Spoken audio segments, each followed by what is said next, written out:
아멘. 집사님 감사합니다. 네, 감사합니다. 그 귀한 은혜 기도대로 될 줄로 믿고 저도 기도하겠습니다. 네, 오늘 함께 나눌 말씀은 야고보서 4장 1절에서 17절이라고 되어 있고요. 신약 성경 제가 가지고 있는 성경으로는 375면이고 우리 속회공과 페이지로는 114페이지 되겠습니다. 114페이지. 야고보서 4장 1절부터 17절까지의 말씀인데 10절 한 절 말씀에 다 녹아져 있기 때문에 제가 10절 한 절 여러분들에게 읽어 드리도록 하겠습니다.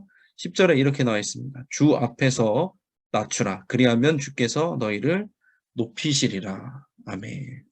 오늘 이 말씀을 제목을 가지고 함께 주님이 높이시는 삶이 되려면 내가 나를 높이는 삶이 아니라 주님이 높여주시는 삶이 되려면 어떻게 되는지 함께 나눠보도록 하겠습니다. 갈게요. 자, 첫 번째, 비교하지 말아야 한다고 나와 있습니다. 4장 1절, 야고보서 4장 1절 보면 이렇게 나와 있습니다. 너희 중에 싸움이 어디로부터, 다툼이 어디로부터 나느냐? 너희 지체 중에서 싸우는 땡땡 두 글자로부터 나는 것이 아니냐 그랬습니다. 두 글자가 뭘까요? 4장 1절 뭘까요? 정욕. 그렇습니다. 김묵선 권사님 감사합니다. 싸우는 정욕으로부터 나는 것이 아니냐 그랬습니다. 다툼은 정욕으로부터 난다고 그러죠. 정욕이라는 건요. 더 인정받고 싶은 욕구, 더 누리고 싶은 욕구를 말하는 거죠. 쾌락을 표현하는 단어죠. 그러니까 남들보다 더 누리고 싶은 것, 남들보다 더 갖고 싶은 거, 남들보다 인정받고 싶은 거, 비교 의식이 담겨져 있는 단어라고 생각을 합니다. 제가 설명을 여기 적혀져 있는 대로 보면은 당시 교회 공동체 안에 다툼이 많았대요. 근데 물질로 인한 다툼이 심했다고 하죠. 잘 사는 사람, 못 사는 사람 나눠져 있어서 서로 이렇게 비방하고 비판하는 의식들이 있었다고 합니다. 공동체 안에서 같은 예수님을 믿는 공동체 안에서도 뭐 인정받고 싶은 욕구, 가진 것으로 인해서 우월감을 누리려는 그런 비교 의식이 있어서 다투게 만들었다는 거죠. 어떻게 보면 다툼이라는 건 정욕이라는 건 비교의 부산물이에요. 요즘에 새벽 예배 저희가 이제 창세기를 하고 있잖아요. 창세기를 쭉 제가 이게 저도 설교 준비를 하면서 쭉 훑어보는데 창세기는요 비교의 역사예요, 여러분. 그렇죠? 창세기에 맨 마지막 정도 가면은 이제 야곱과 에서의 얘기가 나오잖아요. 그거 뭐예요? 서로 형제끼리 장자권을 갖고 있느냐, 가지고 있지 않느냐 비교한 거죠. 또 뭐가 있어요? 그 전으로 또 올라가면은 그 형제 얘기가 또 나오죠. 가인과 아벨에서 또 나오죠. 뭐예요? 하나님이 내 예배를 받아주시느냐 안 받아주시느냐 때문에 뭐예요? 질투가 일어났죠. 또 뭐가 있어요? 더 올라가면은 하나님이 또 하나님과 사람의 비교가 나오잖아요. 선악과를 먹는 장면이 나오죠. 선악을 알게 하는 나무의 열매가 나오는데 뱀이 그렇게 꼬시잖아요. 야, 너 하나님처럼 되고 싶지 않냐? 이 열매를 먹으면 지혜가 생겨서 눈이 밝아져서 내가 하나님처럼 되리라. 뭐예요? 비교예요. 계속해서 비교하는 거예요. 바벨탑 뭐예요? 그것도 마찬가지예요. 하나님과 사람 사이의 비교. 내가 탑을 세워서 이름을 높여서 하나님처럼 높아지기리라. 계속해서 비교의 역사예요. 그러니까 뭐냐면 마귀 사단의 역사는 비교예요. 그럼 교회 안에서도 이 일은 계속해서 일어나는 거예요. 그러니까 비교는 온전치 못하는 거예요. 우리는 믿음의 사람은요 기본적으로 비교하면 안 돼요. 심지어 믿음도 비교하면 안 돼요, 여러분. 네. 내 믿음이 좋고 내 믿음이 좋고 네 믿음이 좋냐? 믿음이 보여요? 여러분 믿음이 눈에 보여요? 제가 늘 드리는 말씀이죠. 믿음은 눈에 안 보입니다. 믿음은 사랑으로서 나오는 건데 사랑이 있는 사람은 비교할 수가 없어요. 왜? 낮은 자리로 가려고 하잖아요. 그리스도인의 특징은 뭐예요? 비교한 게 아니라 높은 곳에 앉으려는 게 아니라 낮은 곳으로 가는 겸손이잖아요. 낮은 곳으로. 예수님도 비교를 포기하셨잖아요. 하늘 보좌를 버리고 이 땅에 오신 거잖아요. 그러니까 어떻게 보면은 예수님을 믿는 사람은 첫 번째 내 심령 속에서 일어나는 반응 하나는 비교하지 않게 돼요. 저도 굉장히 비교의식이 강한 사람이었고 어떤 그런 질투 시기가 많은 사람이었어요. 갖고 있는 것에 대해서. 그래서 스스로 어떻게 자기 비하도 많이 하고, 난 왜 그럴까?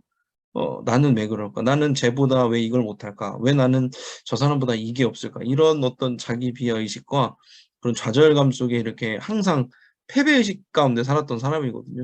근데 예수님 믿고 나서 그게 점점 날이 가면 갈수록 없어지더라는 거죠.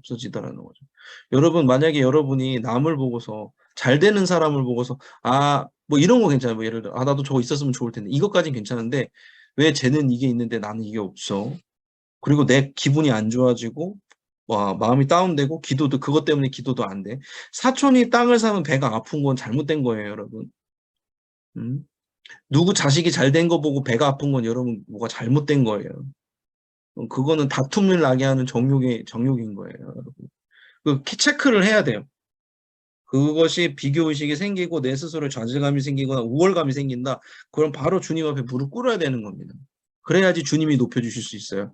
그게 안 되면 어떻게 돼야 돼요? 여러분은 평생 여러분 스스로를 높이기 위해서 애쓰다가 가셔야 돼요. 아무도 그건 기억 못해요. 주님도 그건 기억 못하는 거예요. 그러니까 여러분이 비교의식이 되고 마음속에 어떤 비교의 마음이 들었을 때 주님 앞에 무릎 꿇을 수 있는 습관이 되어지시길 바랍니다.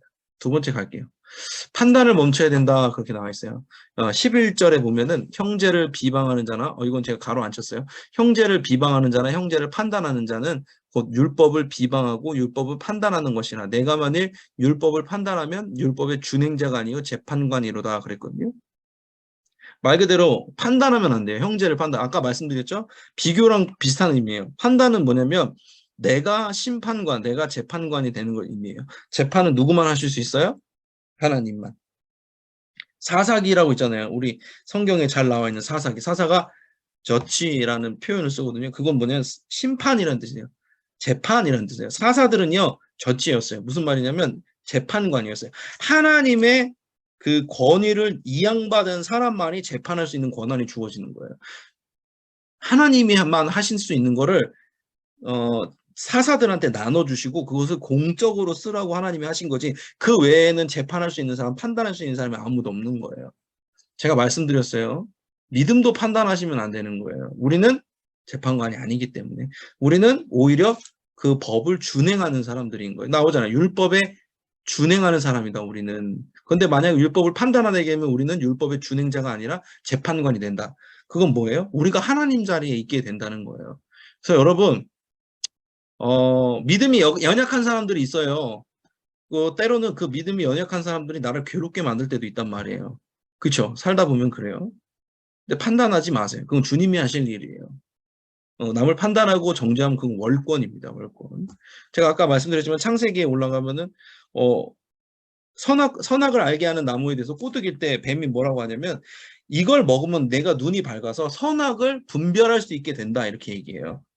참 어리석은 얘기인데 왜냐면 선악을 분별하는 일은요 스트레스 받는 일이에요. 괴로운 일이거든요, 여러분. 누군가를 판단할 때 기분이 좋아요, 여러분. 기분이 행복해요? 기뻐요? 은혜가 넘쳐요? 아니죠. 대부분 기분 나쁜 감정에 사로잡히게 돼요. 근데 마귀는 어떻게 하냐면 그 하나님이 선악을 판단하시는 거를 믿지 못하게 만들고 야, 네가 재판관이 되어야 돼. 네가 선악을 분별할 수 있어야 돼. 그게 지혜야 라고 말하는 거예요. 아니, 우리에게 지혜는 하나예요. 선악을 분별하는 게 지혜가 아니라 하나님을 경외하는 게 지혜예요, 여러분. 그래서 은혜로운 공동체이면 은혜로운 공동체일수록 덮어줍니다. 제가 대신방하면서 이거 해라 저거 해라 말 안 하잖아요. 대신방 받으신 분은 아시겠지만 저 이거 해라 저거 해라 안 해요. 그냥 주님의 말씀 선포하고 여러분 그냥 하나님의 말씀으로 위로해드리고 주님의 은혜가 이 가운데 있기를 그것만 바라요. 제가 여러분 보러 책망하거나 그러지 않았잖아요. 대신방할 때. 무슨 뜻이냐면요. 우리는 모두 다 재판관의 위치에 쓸 수 없고 법을 준행하는 위치에 쓰는 사람들이기 때문에 다 동료예요. 동료. 특별한 죄인은 없어요. 우리는 그렇게 생각한다니까? 내가 생각하기엔 특별한 죄가 있는 거야. 11조 안 드리는 거 엄청 큰 죄고, 주일 성수하는 거 엄청 큰 죄고, 그게 아니라, 그거 다 죄 맞아요. 그런데, 진짜 큰 게 뭐냐면, 내가 심판자의 위치에 서는 게 가장 큰 죄예요, 사실. 다 똑같아요. 죄는 다 똑같다니까요. 근데, 이 죄는 높고, 이 죄는 낮고, 이거 자체를 정하는 것 자체가 말도 안 되는 거예요. 우리는 되게 그렇게 생각하잖아요. 예를 들어서 물건을 훔치는 거는 작은 죄고 사람을 죽이는 건 큰 죄. 그거는 법률상에서 그렇게 돼 있는 게 맞아요. 그런데 예수님께서는 뭐라고 하냐면 사람을 미워하는 자마다 살인하는 자라고 그랬어요. 그것은 무슨 말이냐면 모든 죄가 똑같다는 거예요. 판단은 너희가 하는 게 아니라 하나님이 하시는 거야. 하나님의 입장은 이래라고 예수님이 알게 해주시는 거예요. 여러분 자녀나 뭐 여러분 남편이나 뭐 아내가 되었든지 주변에 있는 분들 믿음도 판단하지 마세요. 그냥 사랑만 해주시면 돼요. 왜? 예수님이 그렇게 하셨기 때문에 그런 거예요. 세리야 창기를 보고서 너희들 왜 그렇게 살았냐고 예수님 뭐라고 안 했어요. 뭐라고 안 했어요. 예수님. 먼저 사랑을 주셨단 말이에요. 우리는 판단하기 전에 앞서서 사랑을 줘야 해요. 아 그래도 목사님 누군가 이런 말 똑부러지게 해줘야 되는 거 아니에요. 네 해요. 설교 말씀이 하나님의 말씀이 해요. 여러분이 아니라 하나님의 말씀이 하는 거예요. 그거는.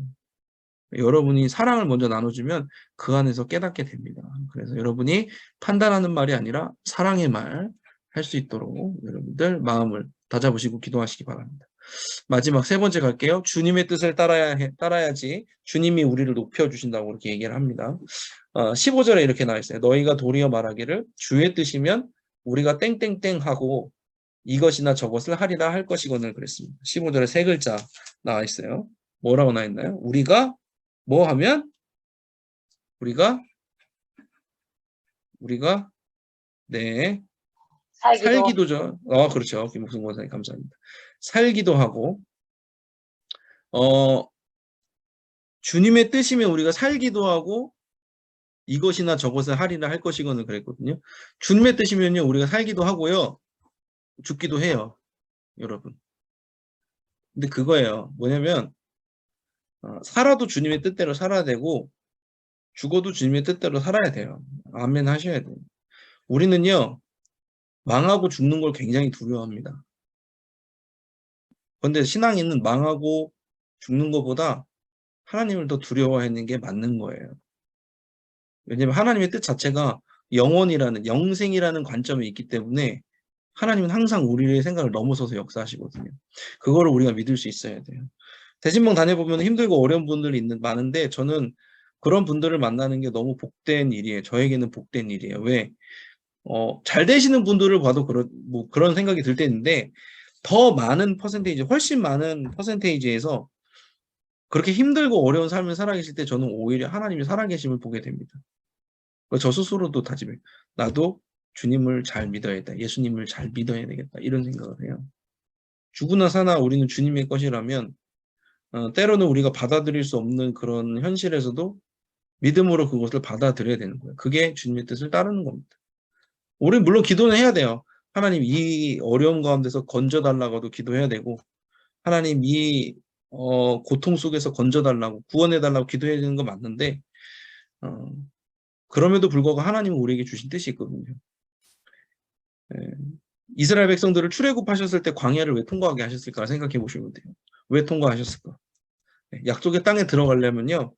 광야를 지나가면서 훈련을 받아야 되기 때문에 그런 것도 있고요.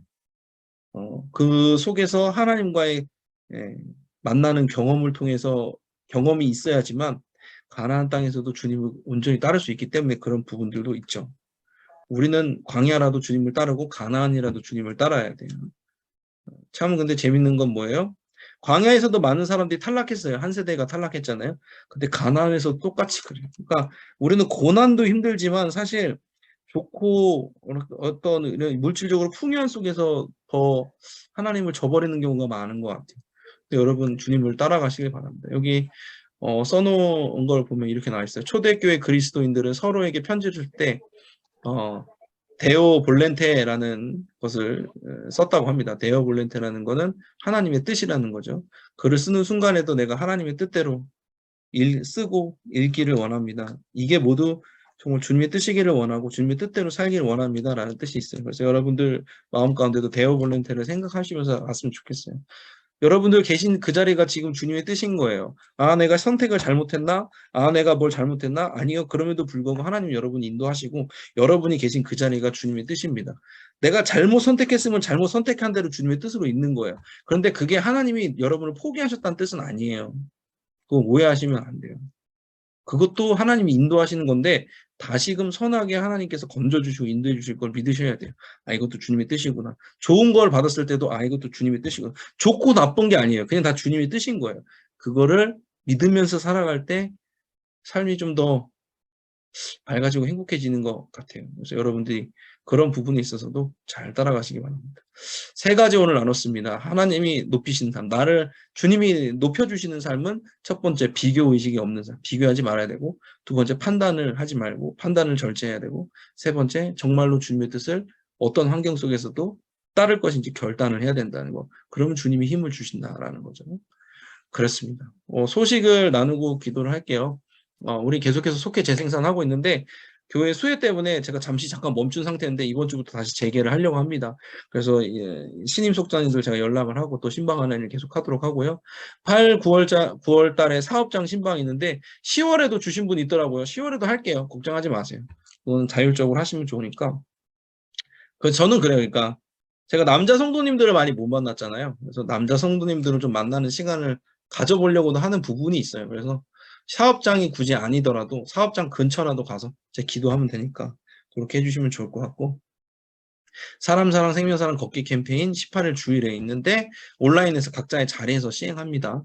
여러분들 기억하시면서 기도해 주시기 바라고, 여름철인데 비도 많이 오고 코로나도 굉장히 심한 요즘인데 건강 주의하시기 바랍니다. 네, 다 함께 이 시간 잠깐 통성으로 기도했으면 좋겠어요. 다 함께 기도하는 시간인데 하나님이 기뻐하시는 언어의 생활, 기뻐하시는 생활을 하게 하여 주시옵소서. 무엇보다 하나님이 높이시는 삶, 내가 스스로를 높이는 삶이 아니라 하나님이 나를 높이시는 삶을 살 수 있도록 다툼 피하고 판단을 멈추고 주님의 뜻을 따르게 하여 주실 수 있도록, 또 안양교회를 위해서 앞게 나눴던 그런 공지사항들을 위해서, 또 무엇보다 우리 임용택 담임 목사님을 위해서 그렇게 기도하는 시간 갖도록 하겠습니다. 이 시간 짧은 시간이지만 통성으로 주여 믿습니다 하시고 함께 기도하며 나아갑니다. 주여 믿습니다. 사랑해 주님 감사합니다. 오늘도 영상으로 속장 예배 드릴 수 있도록 인도해 주셔서 감사합니다. 오늘 나는 말씀처럼 우리가 우리 스스로를 높이는 삶이 아니라 주님이 우리를 높이시는 삶을 살기 원합니다. 하나님 판단하지 않게 해주시고 비교하지 않게 해주시옵소서. 심판하시는 분은 오직 하나님이시니 그 심판을 믿고 그 말씀을 믿고 우리가 온전히 순종하는 삶만 살게 하여 주시옵소서. 비교하지 않게 하여 주시옵소서. 하나님, 우리가 믿음도 비교하지 않기 원합니다. 그저 사랑하고 품어줄 수 있는 그리스도인이 되게 하여 주시옵소서. 하나님, 우리가 주님의 뜻을 온전히 따르기 원합니다. 어떠한 상황에서든지 어떠한 환경에서든지 내가 실수를 했든지 내가 잘못을 했든지 잘했든지 좋고 나쁨으로 판단하는 것이 아니라 이것이 하나님의 뜻이구나 여기면서 나아갈 수 있는 우리 되게 하여 주시옵소서. 안양교회 가운데 귀한 사랑교회를 허락하여 주셔서 우리 속장님들 가운데 그 모든 것들 감당할 수 있도록 인도해 주시면 감사합니다. 하나님, 속장님도 부속장님들 모두 강건하여서 주님이 주신 직분들 잘 감당하게 하여 주시옵소서. 특별히 8, 9월에는 사업장 신방을 예정하고 있습니다. 신방 가운데 함께 해주시고 개입해 주셔서 우리 남성 성도들 온전히 주님 손에 붙들리는 삶 살게 하여 주시옵소서. 계속해서 신임 속장님들 세우는 과정 가운데 있습니다. 속회가 재생산되게 해주시고 그로 말미암아 새롭게 들어오는 새 가족들이 온전히 정착할 수 있도록 환경이 마련되어 줄 수 있도록 도우시고 함께하여 주시옵소서. 우리 사랑하는 임용택 담임 목사님 가운데 영혼육에 강건함 주시며 끝까지 주님의 말씀을 붙들고 나아갈 수 있는 힘과 능력을 허락하여 주시고 안식의 시간, 주님 보시기에 좋은 안식의 시간 가질 수 있도록 도와주시고 마음의 평강과 안녕으로 허락하여 주시옵소서. 주님께서 그렇게 붙들어 주실 줄로 믿습니다. 함께하여 주시옵소서. 사랑과 은혜 주님 감사합니다. 오늘도 속장 예배로 함께 모여서 기도했습니다. 하나님, 우리가 우리 스스로를 높이는 삶이 아니라 주님이 높이시는 삶을 살기만 합니다. 비교하지 않게 해주시고 판단하지 않게 해주시고 그저 어떤 상황이든 주님의 뜻이라면 아멘으로 순종할 수 있는 삶을 살게 하여 주시옵소서. 그렇게 살기로 다짐하는 결단하는 우리 속장님, 부속장님들 가운데 주님의 은혜가 넘칠 줄로 믿습니다. 생명을 살리는 건강한 공동체 안양교회에서 함께 신앙생활 하게 해주시면 감사합니다. 사랑하는 우리 임용택 담임 목사님 영혼육들 항상 강건하게 지켜주시고 회복과 치유를 허락하여 주시옵소서. 이제 걷기 캠페인 그리고 신임 속장을 세우고 사업장 신방이 계속되어지고 있습니다. 모든 일 가운데 하나님 합력하여 선으로 이루어지게 하여 주셔서 우리 성도님들의 심령 가운데 예수가 충만하고 생명이 충만한 시간 될 수 있도록 도와주시옵소서. 감사드리며 예수님의 이름으로 기도드렸습니다. 아멘. 네, 감사합니다. 찬송가 23장 만입이 내게 있으면 1절 찬양하신 후에 우리 주기도문으로 마치도록 하겠습니다. 찬송가 23장 1절 찬양하시겠습니다. 만입이 내게 있으면 그 입 다가지고 내 구주 주시는 총을 늘 찬송하겠네. 아멘. 주기도문으로 마치겠습니다. 하늘에 계신 우리 아버지여, 이름이 거룩히 여김을 받으시오며 나라가 임하시오며 뜻이 하늘에서 이루어진 것 같이 땅에서도 이루어지이다. 오늘 우리에게 일용할 양식을 주시옵고 우리가 우리에게 죄 지은 자를 사하여 준 것 같이 우리 죄를 사하여 주시옵고 우리를 시험에 들게 하지 마시옵고 다만 악에서 구하시옵소서. 나라와 권세와 영광이 아버지께 영원히 있사옵나이다. 아멘. 아멘. 감사합니다. 오늘도 애쓰셨고요. 좋은 저녁 시간, 평안한 잠이 있는, 쉼이 있는 저녁 시간 보내시기 바랍니다. 네. 그래요. 공지사항 드린 대로 하면 좋을 것 같고요. 계속해서 교회를 위해서도 계속 기도해 주시기 바랍니다. 복구는 거의 이제 물리적인 복구는 됐는데 이제 전기 쪽과 기계 쪽 복구 중입니다. 여러분들의 많은 기도가 필요합니다. 감사합니다. 평안한 저녁 보내시기 바랍니다. 들어가세요. 감사합니다. 네. 애쓰셨습니다. 감사합니다.